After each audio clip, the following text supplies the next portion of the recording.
It's time to know how to break mental loops while it's actually happening. So let's first talk about what is a mental loop. Mental loops are slightly messy and chaotic, and they sound like, what if this goes wrong? Why did I say that? I should have done something different.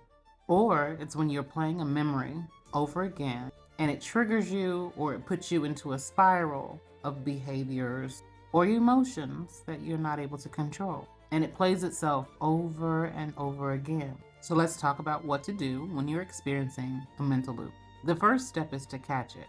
Don't wait until the energy of it builds up and you feel overwhelmed. The moment you start noticing a repetition in your thoughts, that's the signal. Step two, interrupt it. I can only speak for myself personally, but I remember days of being angry, upset, bothered, and I would just go with the flow of it. So if I got into an emotional state where I'm cussing, I went with it and I cussed. There was a point in time where I believed that if I didn't go ahead and get it out, it would find somewhere and stay in my body.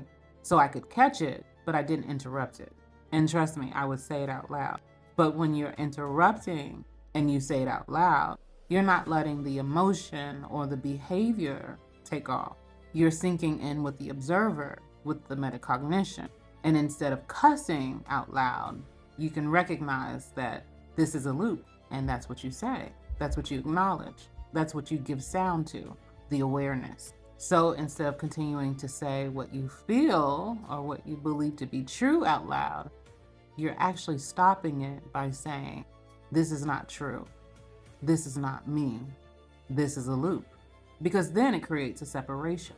So now, instead of cussing, I just say, that's not for me. Or I can acknowledge what is my trigger. So then it leads us to really creating not only the separation, but redirecting it. And you redirect it by taking an action that pulls you out of the state of mind that the belief or the behavior or the idea of what your trigger is makes you feel. So what's one thing that you can do to create a shift in your perspective, in your reality? I didn't say 10 steps, just one.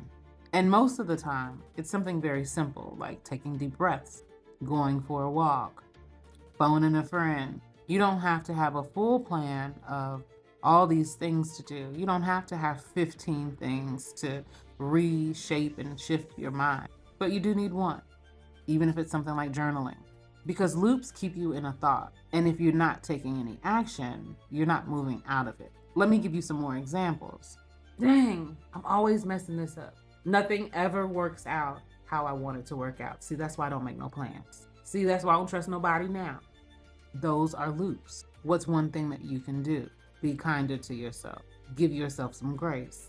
Acknowledge your mistakes, but move on from them. That's how you break it. Not by overthinking, but by interrupting it so you can move on. Mental loops feel like thinking, but really, it's just you being on automatic repetition. And if you don't catch it, interrupt it, and redirect it, you get stuck in. That's the message. That's it, that's all. Bye, baby.